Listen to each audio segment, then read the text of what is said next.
অনেক দিন আগের কথা। সবুজ শ্যামল এক গ্রামে বাস করতেন এক পরিশ্রমী কৃষক, যার নাম ছিল করিম।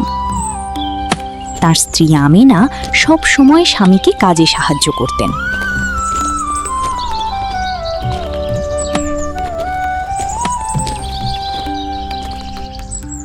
তাদের নিজের কোনো জমি ছিল না, তাই তারা গ্রামের ধনী জমিদার রতনের কাছ থেকে বর্গা চাষের জন্য একটি জমি নিলেন।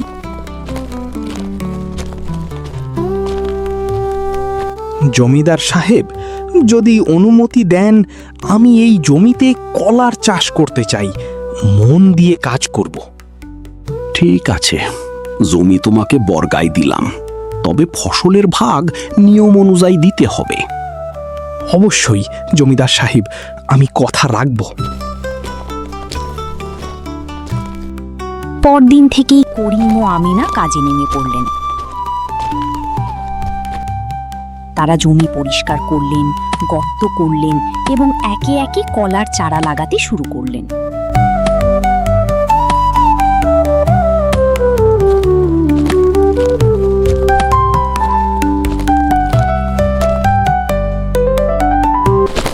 দেখো, যত্ন করে চারা লাগাও। আমরা যদি মন দিয়ে কাজ করি, আল্লাহ চাইলে ভালো ফল পাবো। হ্যাঁ, আমরা পরিশ্রম করব। পরিশ্রম কখনো বিফলে যায় না। দিন যায়, মাস যায়, করিম ও আমিনা প্রতিদিন ভোর থেকে সন্ধ্যা পর্যন্ত কলা বাগানের যত্ন নিতেন। পানি দিতেন, আগাছা পরিষ্কার করতেন আর গাছগুলোকে ভালোভাবে পরিচর্যা করতেন। আরে দেখেছো, কি সুন্দর কলা বাগান হয়েছে!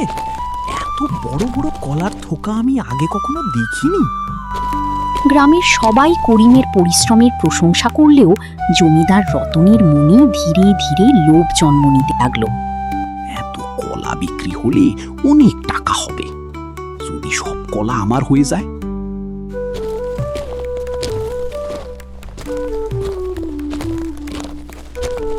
অবশেষে ফসল কাটার সময় এলো। করিম আনন্দের সঙ্গে কলা কাটতে শুরু করলেন।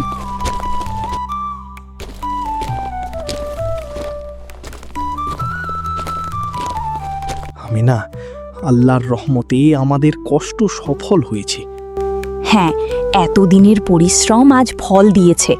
ঠিক তখনই জমিদার রতন কয়েকজন লোক নিয়ে সেখানে এসে দাঁড়ালো। সব কলা আমার গাড়িতে তুলে দাও। এই জমি আমার, তাই সব ফসলও আমার। জমিদার সাহেব, জমি আপনার ঠিকই, কিন্তু এই বাগান আমরা দিন রাত পরিশ্রম করে গড়েছি। নিয়ম অনুযায়ী আমাদেরও ভাগ আছে। আমি কোনো কথা শুনতে চাই না, সব কলা নিয়ে যাও। জমিদারের লোকেরা কলা তুলতে শুরু করলো। করিম ও আমিনা খুব কষ্ট পেলেন, কিন্তু তারা ঝগড়া না করে গ্রামের প্রবীণদের কাছে বিচার চাইলেন। সত্যের বিচার একদিন অবশ্যই হবে।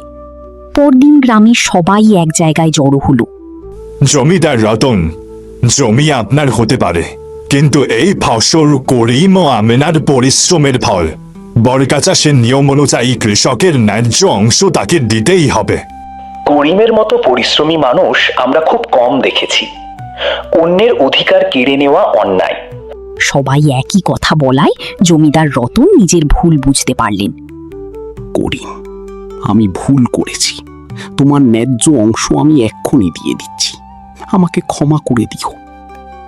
ভুল বুঝতে পারাই বড় কথা। আমি আপনাকে ক্ষমা করলাম। সত্যের জয় সবসময়ই হয়। করিম ও আমিনা তাদের ভাগের কলা বিক্রি করে কিছু টাকা জমালেন।